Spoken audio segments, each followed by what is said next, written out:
techniques, and let us continue with some more examples. Let us say that we have two equations.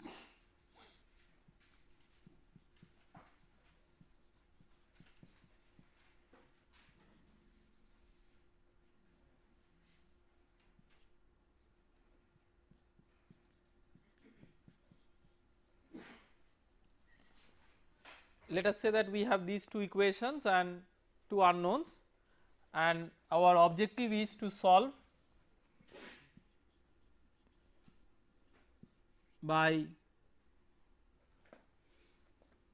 Jacobi and Gauss-Seidel method.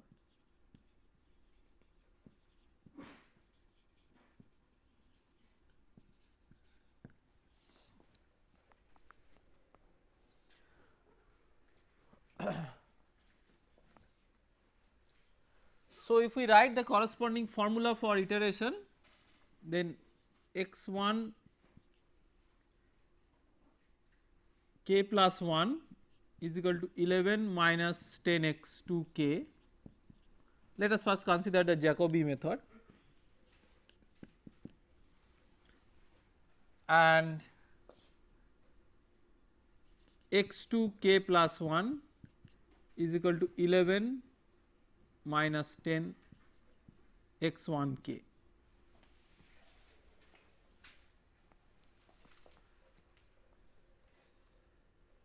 Let us say that we have x 1 0 is equal to 0 and x 2 0 equal to 0 as the initial guesses.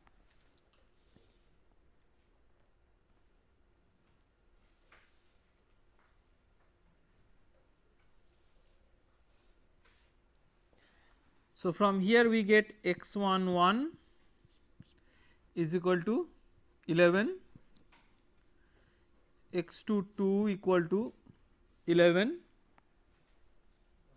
sorry, x 2 1 equal to 11,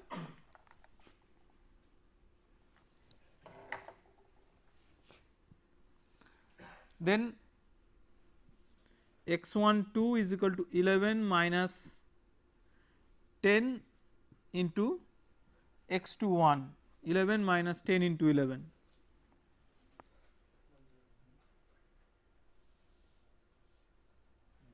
So, minus 99,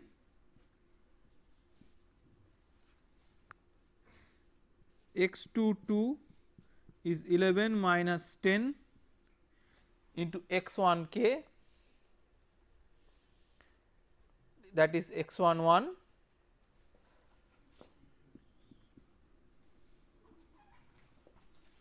that is minus 99. You can see, I mean, let us not go further into these steps, this gives us enough insight that it is diverging.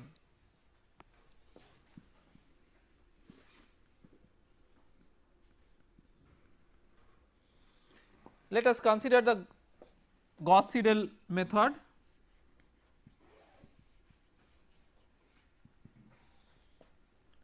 The first step is the same, x 1 k plus 1 is equal to 11 minus 10 x 2 k,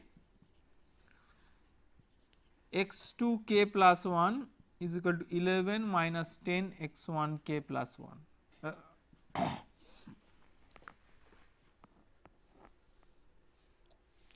So, here also if we take x 1 0 is equal to 0 and x 2 0 equal to 0, then x 1 1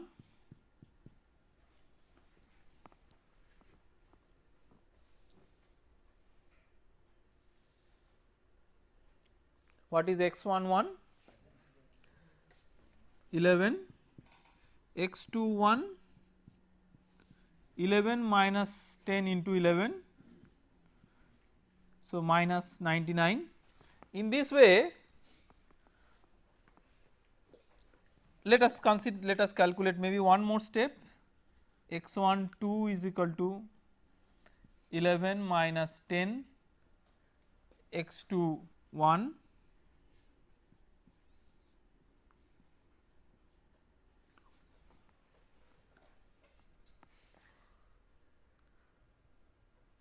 so what is this? 1001 x2 2 is equal to 11 minus 10 into 1001. So, minus 9999.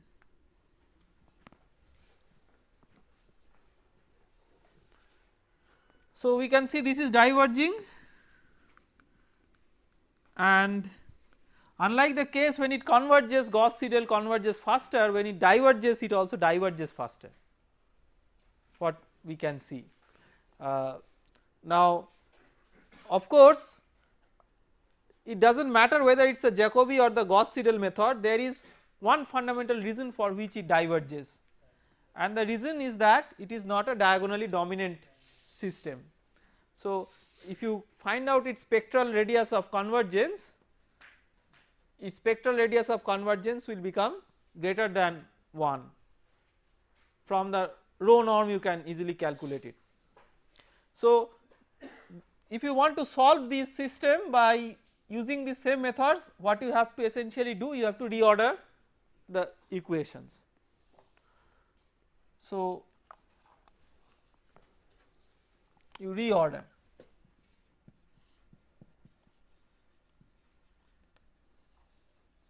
So this will become equation 1 and this will become equation 2. Accordingly, let us write the formula. So x1 k plus 1 is equal to 11 minus x2 k by 10, and x2 k plus 1 is equal to 11 minus x1 k by 10. Now if you take x1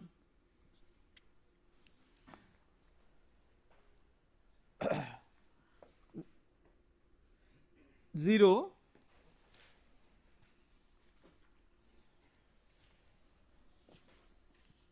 is equal to 0 and x2 0 equal to 0, then x1 1 is equal to 11 by 10, x2 1 is equal to 11 by 10. Next step, x1 2 is equal to 11 minus x2 1, that is 11 by 10 by 10. So 99 by 100.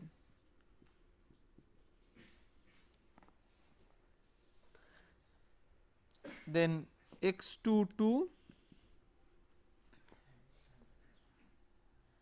is equal to 11, again this is the same, 11 minus x1 1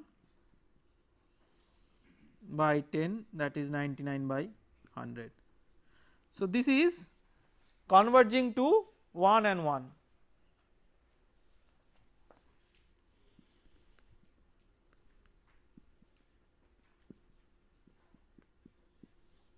Let us consider the Gauss Seidel method.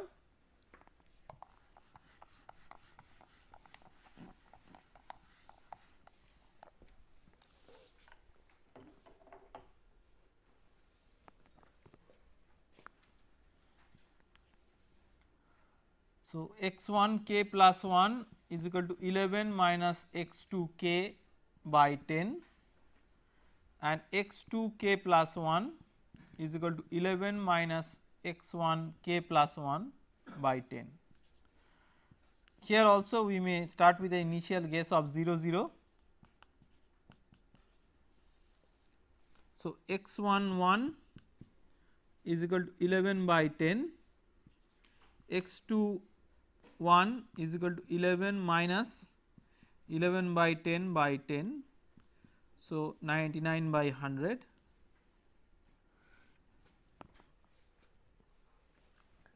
Then x1 2 is equal to 11 minus 99 by 100 by 10. What is this?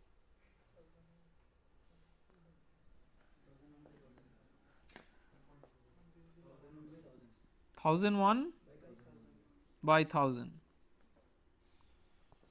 and x 22 is equal to 11 minus 1001 by 1000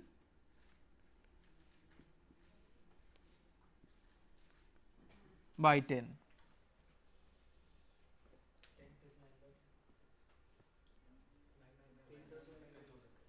What?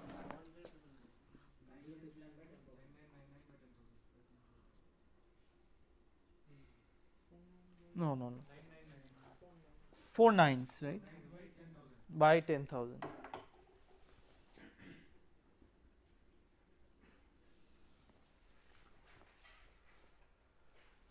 So, what we can see from here is that this is also converging to 1 comma 1,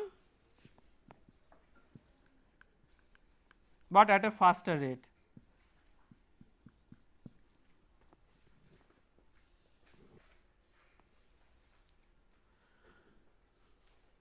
So, it is quite clear that what are the important convergence characteristics of the Gauss-Seidel method and the Jacobi's method through this very simple example.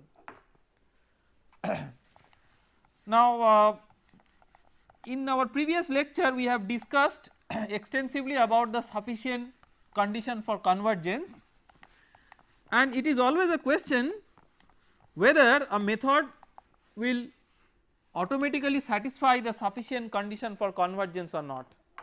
In many cases for some special matrices, fortunately the method always satisfies the sufficient condition for convergence. For example, let us consider this as a problem.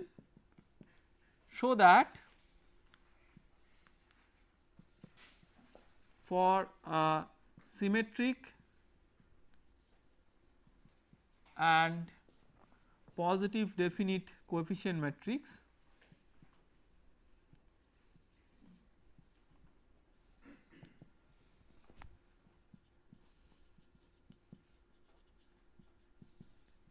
the Gauss-Seidel method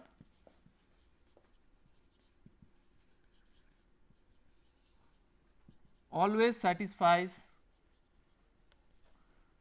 the sufficient condition for convergence.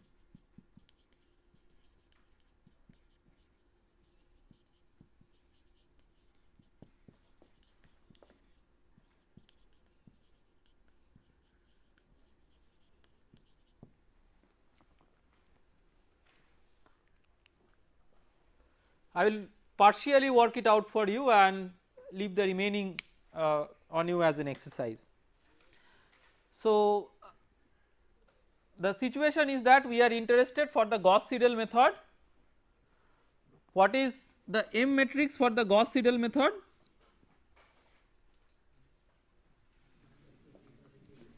Minus L plus D inverse U. To show that it satisfies the sufficient condition for convergence for a matrix, coefficient matrix A, which is symmetric and positive definite, we have already seen that what do we mean by a symmetric matrix and a positive definite matrix. Positive definite matrix has many interesting properties, we will come into that later on, but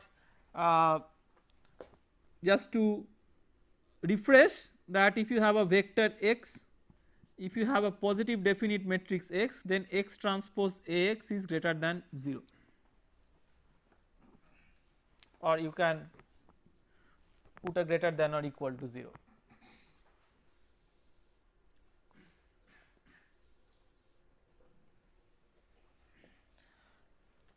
So, this means it is positive definite.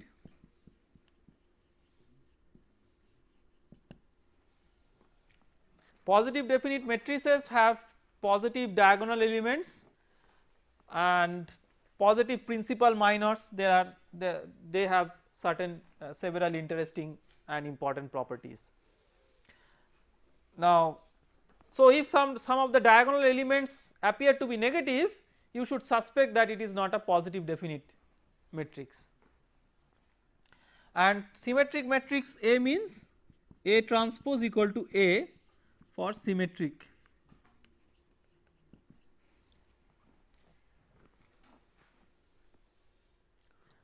Now if V is an eigen vector, then we have mV is equal to minus lambda L plus D inverse u V.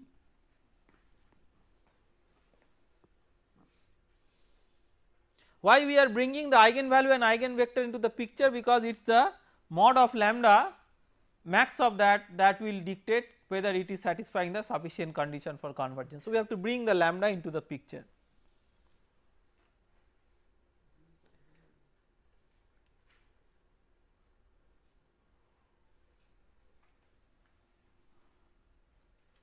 Now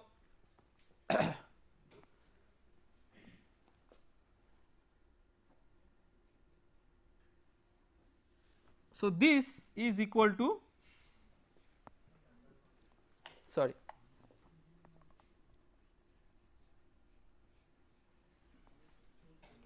this is equal to lambda into V, okay.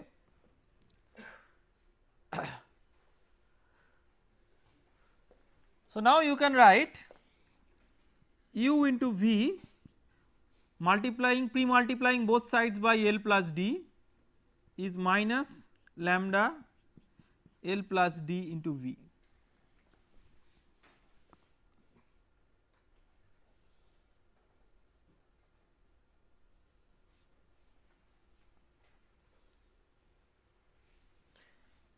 Because it is a symmetric matrix, U is nothing but equal to L transpose.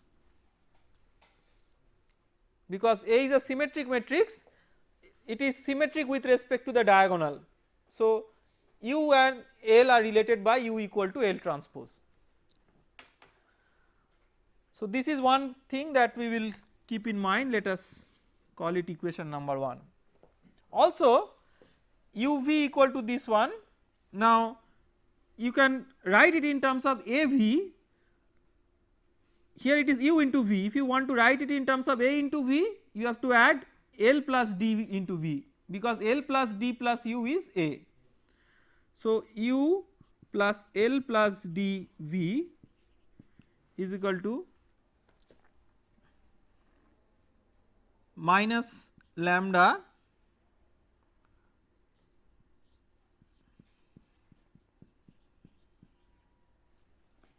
then plus 1 you add L plus D into V both sides which means AV is equal to 1 minus lambda L plus dV.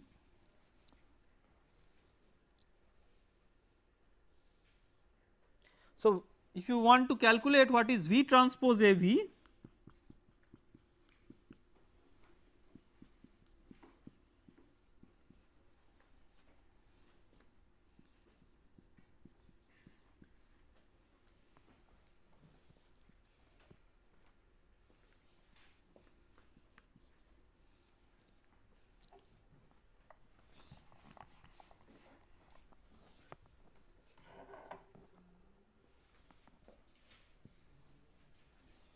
now let us calculate the transpose of V transpose AV.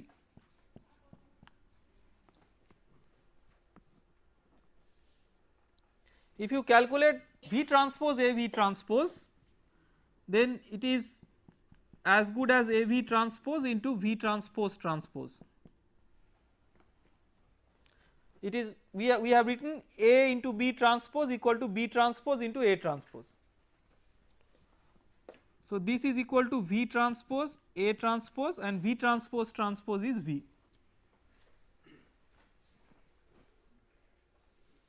It is same because A and A transpose are the same.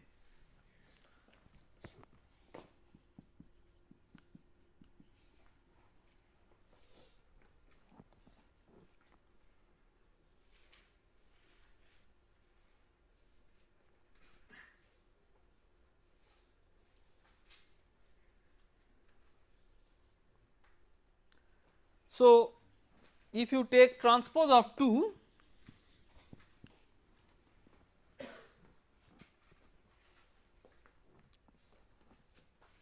then what you can write?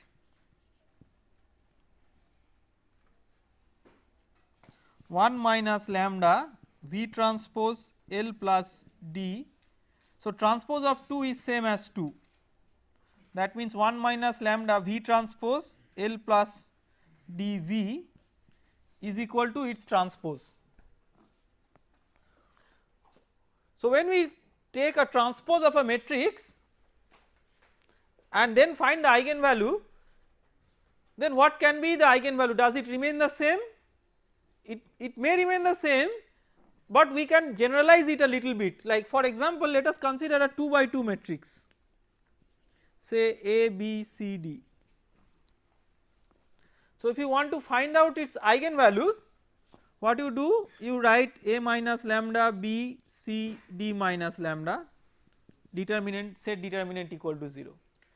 If you have the transpose of this one, the same equation governing the eigenvalue will be valid, but it is a quadratic equation, it has 2 roots. So, it could be that for the original matrix one of the roots was the lambda, and for the transpose the corresponding conjugate root was the lambda. So, in general you could write that the transpose will have, may have an eigenvalue which is lambda bar, which may be either the same or the conjugate of that. If it is a complex number, it can be a complex conjugate. So, we just generalize it by giving it a name lambda bar, keeping in mind that it can also be same as lambda. Okay. So, 1 minus lambda bar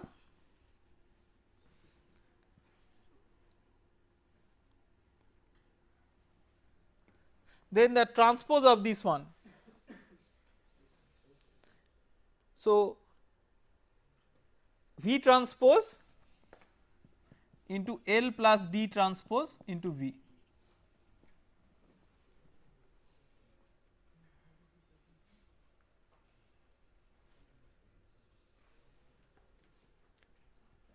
So, this is nothing but equal to 1 minus lambda bar V transpose L transpose V plus 1 minus lambda bar V transpose D transpose and D are the same, it is a diagonal, V transpose dV.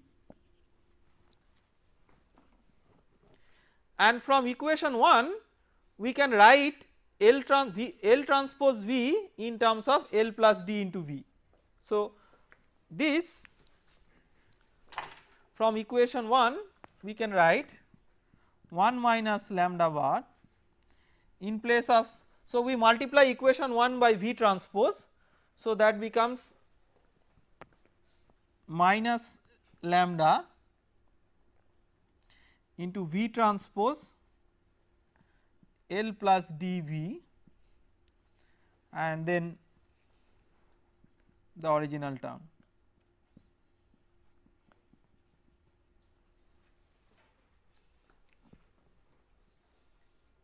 This is using 1. So, you can see in the left hand side and in the right hand side you can take V transpose L plus dV as common in the first two terms. So, in the left hand side and in the right hand side the first term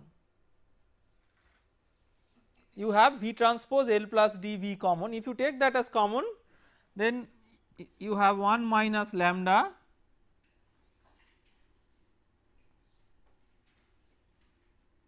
plus lambda minus lambda into lambda bar.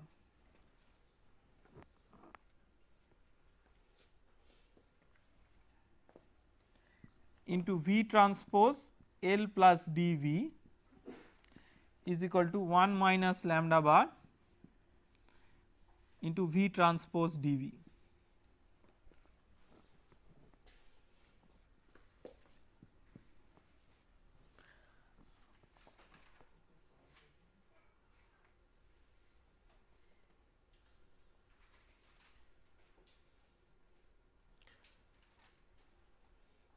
So, next is we can write, see we are interested to write everything in terms of A and D, because if A is a positive definite matrix then V transpose AV is greater than 0, that we know, and also V transpose DV is greater than 0 because the diagonal elements are all positive. So if we want to write V transpose L plus dV in terms of V transpose AV, then we need to use equation number 2. So we can write 1 minus lambda into lambda bar in place of V transpose L plus dV, it is V transpose AV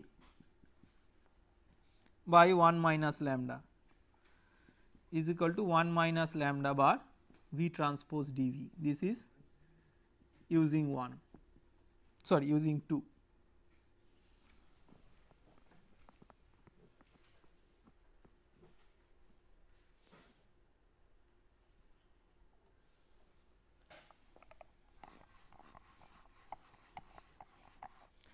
If you consider lambda and lambda bar as complex conjugates, first of all let us write this one as V transpose dV by V transpose AV is equal to 1 minus lambda lambda bar by 1 minus lambda into 1 minus lambda bar. Let us take the simple case when lambda bar is equal to lambda. We have seen that it is possible that by transposing you get the eigenvalue which is same as the eigenvalue without transposing. So if lambda is equal to lambda bar, then this becomes 1 minus lambda square by 1 minus lambda whole square. Now V transpose dV is greater than 0, V transpose AV is greater than 0 for positive definite A, therefore this is greater than 0, in general greater than equal to 0. That means lambda square is less than or equal to 1 or mod of lambda max is less than equal to 1. Denominator is always positive. Okay. So if the eigenvalue remains exactly the same, it is very trivial to show that it satisfies the sufficient condition for convergence. If on the other hand, if lambda bar is complex conjugate of lambda, that is another example.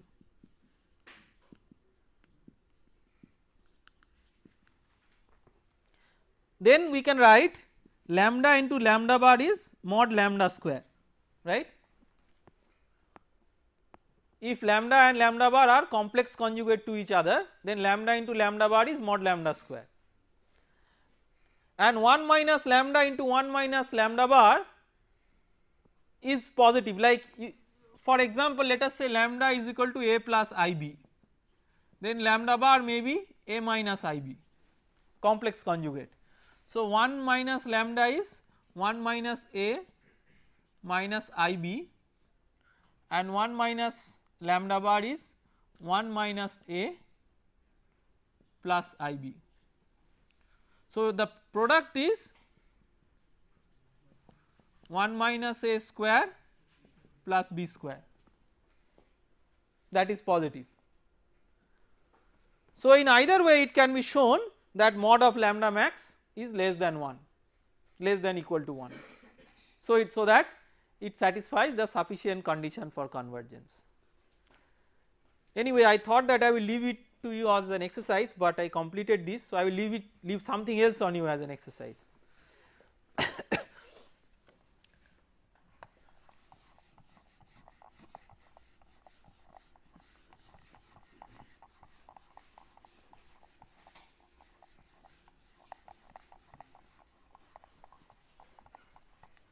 Now the next issue is, we have seen the convergence characteristics of the iterative methods. Are there any means by which you can improve on the convergence characteristics? And there are certain ways of doing that, and those methods are called as relaxation methods.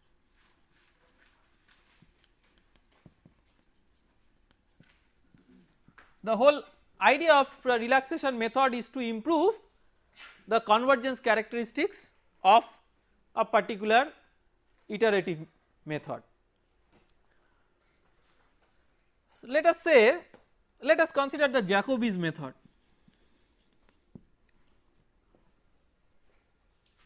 So in the Jacobi's method, if you write it in terms of the indices of the matrix, it is AII xi k plus 1 is equal to minus summation of a I j x j, j is not equal to I plus b I k, right. So, remember it is L plus D plus U which is the matrix A, this corresponds to D and this corresponds to L plus U. In the Jacobi's method you have L and U together with the same level of iteration. So, xi k plus 1 you can write minus summation of a I j, j not equal to I by a I I x j k plus b I by a I I. Let us try to write this xi k plus 1 in terms of xi k. So, what we do is we write this as aii by ai xi k, then we also have to subtract aii by xi ai k. So, if we combine that with this negative term, then what we get minus summation of aij by aii, but now j can be equal to I. So, one extra term we add.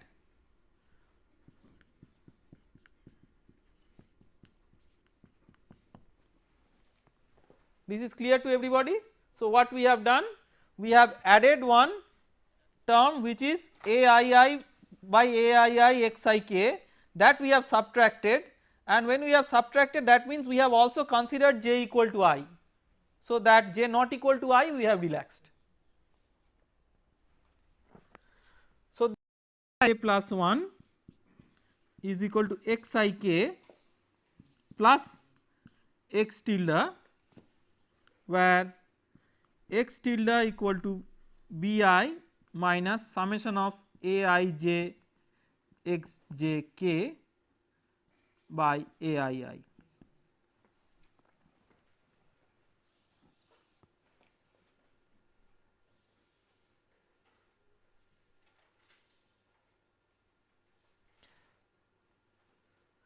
So, in the relaxation method what we do, we multiply this x tilde with a factor alpha which we call as relaxation parameter or relaxation factor.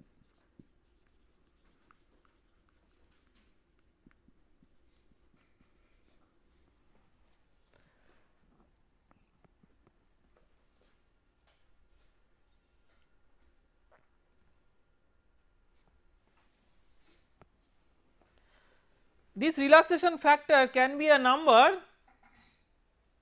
which is different from 1. If it is equal to 1, it will mean the original Jacobi's formula. If it is different from 1, it will be a different formula. Now, the big question comes that how can we temper a formula like this.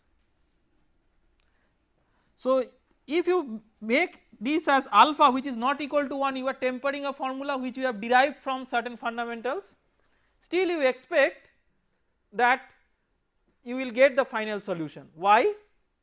Because you expect something to occur which is very intuitive, that if convergence occurs then xik plus 1 will be equal to xik, and then the choice of this alpha is irrelevant. So, what it basically does is it can take you to the same convergence but through a different route of iterations, and the route of iterations is decided by this relaxation factor. So, this is called as a relaxation method.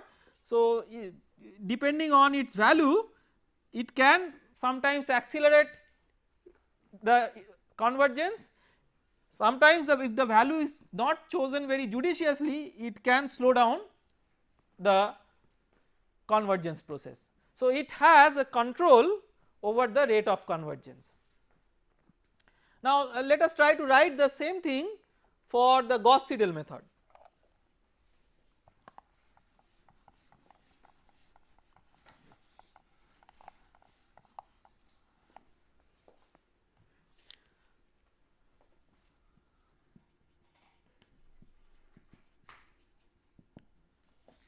aii xi k plus 1 is equal to, now there are two parts, minus summation of aij xj k, one is k plus 1, another is k. Now let me just write j is equal to 1 to I minus 1. Does it belong to k plus 1 or k?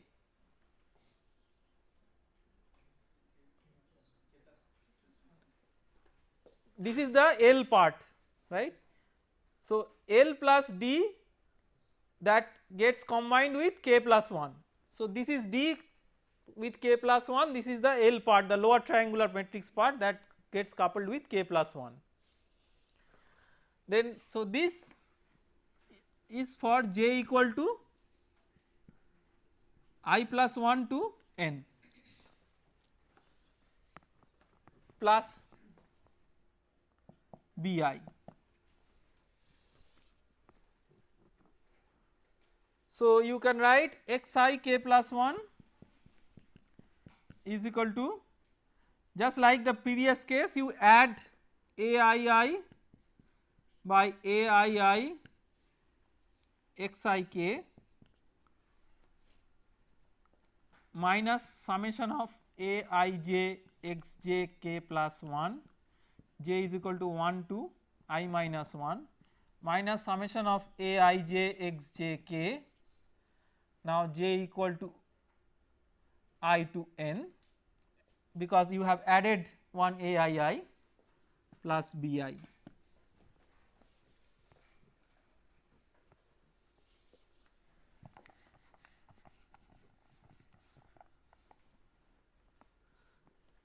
So you have xi k plus 1 is equal to xi k, these have divided by aii, right.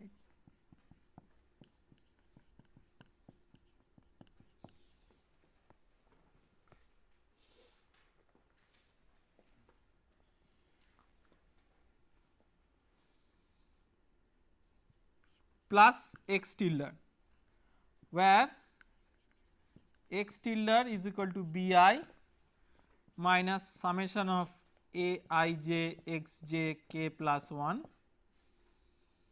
by aii j is equal to 1 to I minus 1 minus summation of aij xj k, j is equal to 1, j is equal to I to n by aii,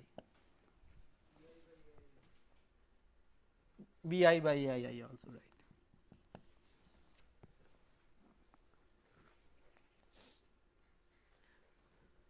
So here also you can introduce the relaxation parameter alpha, and this particular method, when it is derived originally from the Gauss-Seidel method with a relaxation parameter, this is called as SOR method, or successive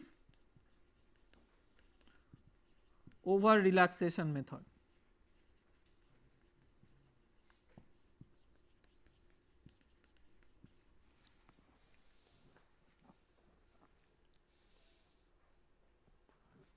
Now can you identify that what is the significance of this x tilde?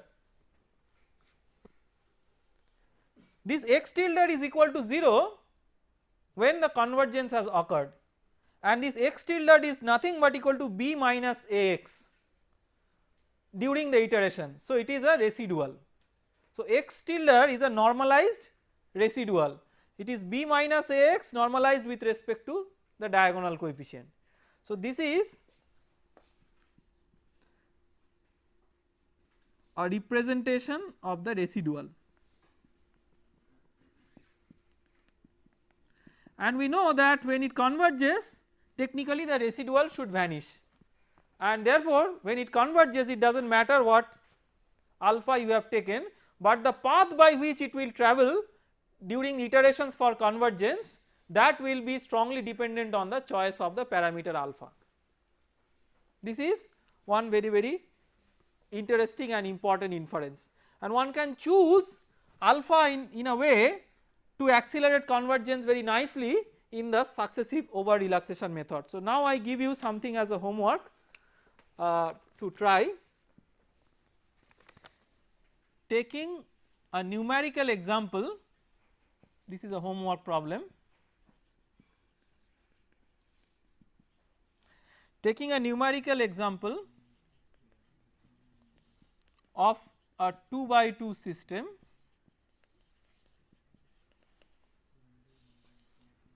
show that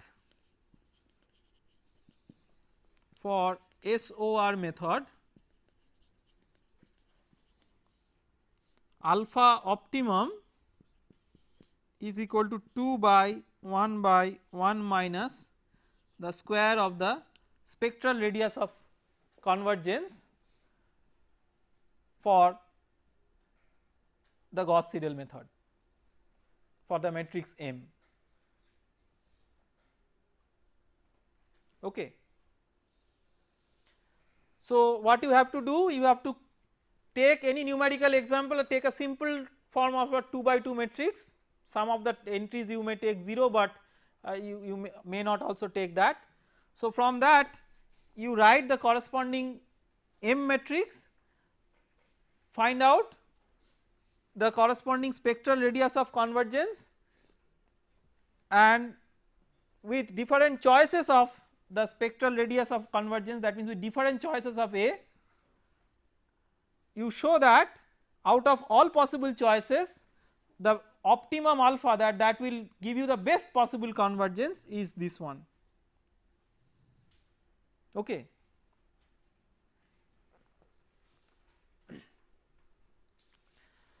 Of course this can be even shown analytically, but it is much more convenient to show it through some numerical examples. So you can work out a few numerical examples with a few choices of the coefficient matrix A, and you can show this by showing that you require the minimum number of iterations to achieve convergence when the value of alpha is equal to this one. So that will give you the fastest rate of convergence.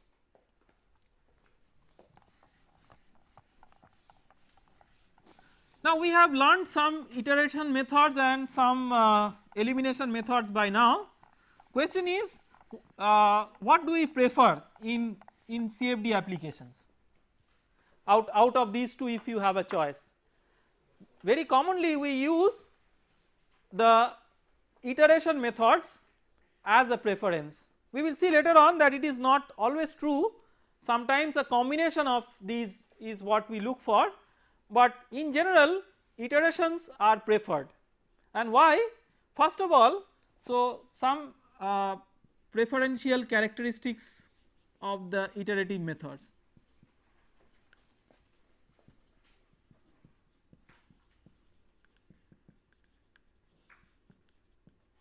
The first and foremost reason is that the iterative methods can very easily handle non-linearities in the system,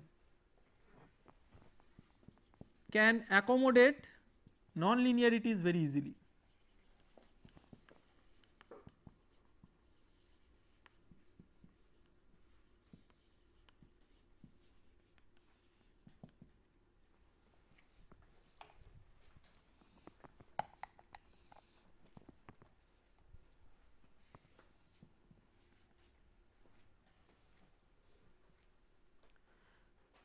Just let us take an example, it need not be an example of a differential form, just let us consider that you are interested to solve ax square plus bx plus c equal to 0. This you can write as ax into x plus bx plus c equal to 0, let us call it xk plus 1 and this x as xk, just some arbitrary iterative formula. This is just for illustration, do not take it as a very rigorously derived formula, but what you can see from here is that you can express xk plus 1 explicitly in terms of xk, and it is a linear formula in xk plus 1. You can even write this as xk plus 1 for the coefficient b in place of xk you can write it xk plus 1, still it remains linear in xk plus 1, although the original equation was non-linear. So what you are doing is you are breaking x square as x into x, in one of those x's you are using the old value. See, we can write a formula in some mathematically rigorous way, but it is very important to appreciate that essentially what we are doing, we are replacing the variable with some, we are assigning the variable with some value.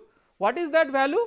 A part of that is some old value, so that when you write it in this way it is a pseudo linear form in terms of xk plus 1. So in an iterative environment you can very easily accommodate non-linearities, and storage overhead is also less for iterative schemes. Storage means computer storage overhead for the data is less for iterative schemes.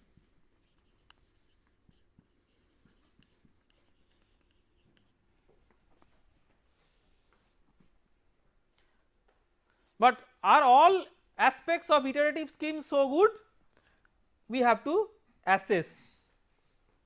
One of the important assessments is that if you refine the mesh spacing, your rate of convergence decreases. In our previous lecture we worked out an example where we decrease the mesh size from say 10 to the power 3 by 10 to the power 3, we coarsened it to 10 to the power 2 by 10 to the power 2, and we showed that rate of convergence increases. So that means you have, if you use a defined mesh, and many times we use a defined mesh to get a more accurate solution, that is the natural tendency, but at that cost what we sacrifice is that now we have reduced rate of convergence. So we will be getting more accuracy hopefully, but with a much reduced rate of convergence which perhaps we are not able to afford. So what we do with that?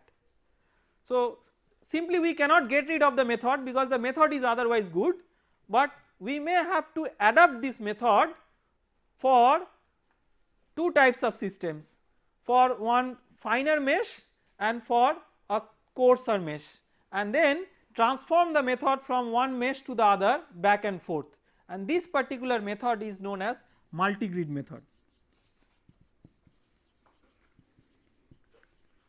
So we will try to develop an outline of the multi-grid method, but before doing that we should appreciate certain things, that how do the errors propagate in an iterative scheme. So in an iterative scheme you have the mesh size like this may be a fine mesh and this may be a coarse mesh as an example. You can refine a coarse mesh very easily. Let us say this is a refined version of a coarse mesh. Now if you make a spectral analysis of the errors, then errors in an iterative scheme have wavelengths which are multiples of the mesh size. So let us note that first. So error components have wavelengths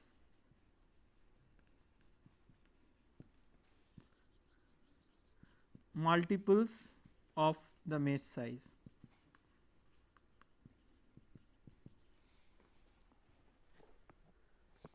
What is the largest wavelength possible? That is the domain size itself.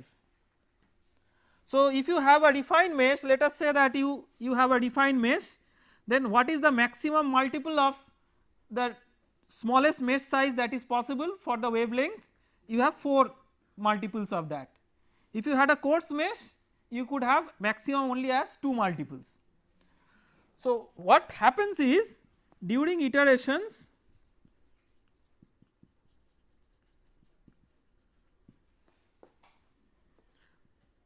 small multiple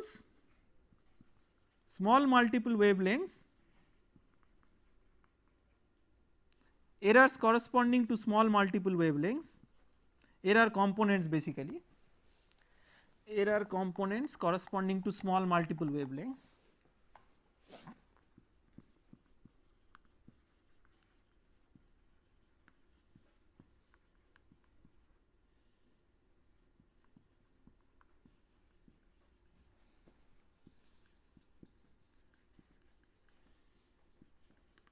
Small multiple wavelengths tend to get reduced quickly.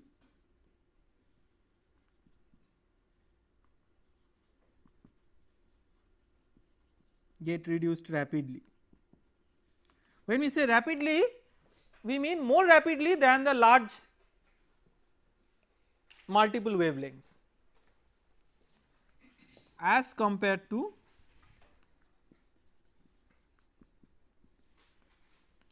large multiple wavelengths.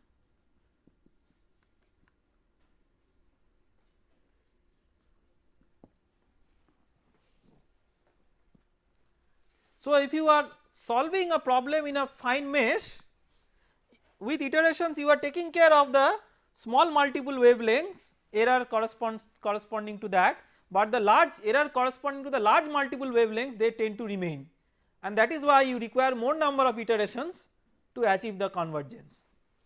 Now in multi-grid method what is done is, first we consider a refined mesh.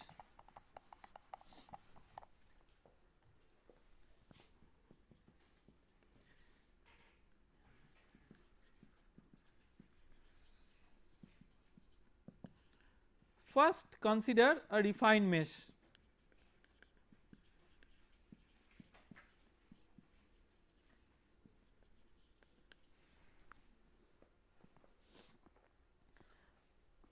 So in the refined mesh you solve Ax equal to b.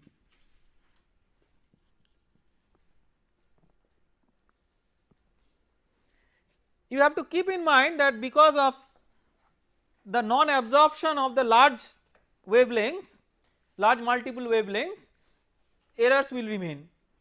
So what you get is A approximate which is not equal to b. So Ax minus x approximate will be equal to b minus Ax approximate equal to r, which is the residue, that is Ae equal to r. Now to absorb the errors in the large multiple wavelengths, you now are interested to solve for this Ae equal to r by transferring the system to a coarse mesh, not a refined mesh. Then transfer the system to a coarse mesh.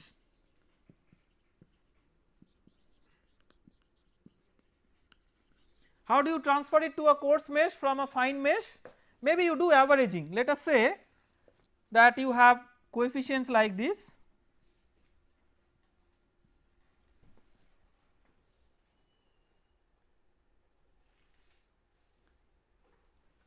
and when you have coefficients like this,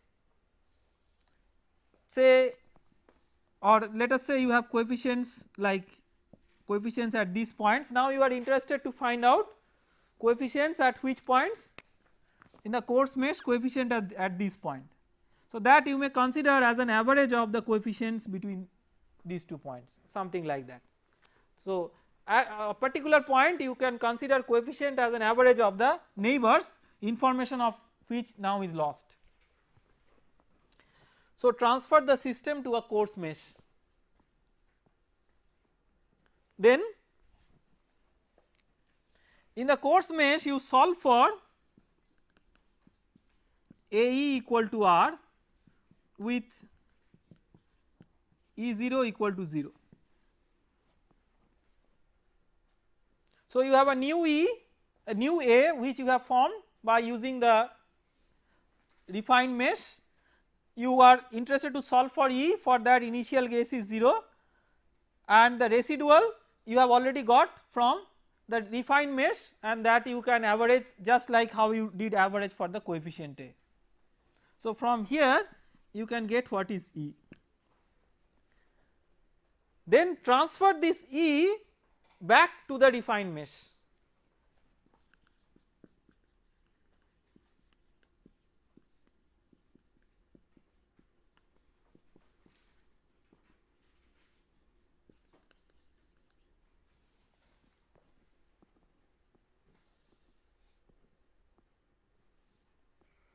So when you transfer this E back to the defined mesh, then you have to use some interpolation techniques, because you have E's for the coarse mesh points. So you have E's for this, you have E for maybe this point, you have E for this point, but not for this point or not for this point, because these were not the points of agenda for your coarse mesh. But now when you define mesh, you have to calculate E here, you have to calculate E here. So for that you can use some interpolation technique, maybe a linear interpolation. So transfer, so when you transfer here you require some averaging technique, and when you transfer here you require some interpolation technique. And then you can write that if you know the error, then you have nu x is equal to x old plus error.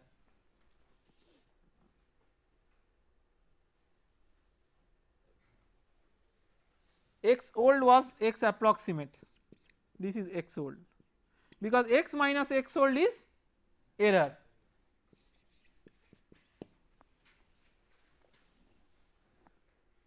Okay. So you can update your x by considering the previous x plus the error. So what you have done essentially is that you have taken care of the large wavelength error by transferring it to a coarser mesh. The small wavelengths were already taken care of during iterations in the finer mesh, but large wavelengths were not taken care of, that is why you have to transfer it to a coarser mesh and take care of the large wavelength error and then bring it back to the refined mesh. So this, in this way you are using grids of multiple sizes to get an accurate solution, and this technique, that is why, is known as a multi-grid technique. So there are similar such advanced techniques. We will not go into more details of that, and we will stop here today. In the next class we will try to look into some techniques where we combine the iteration and the elimination methods, and then we will go for the gradient search method. Thank you.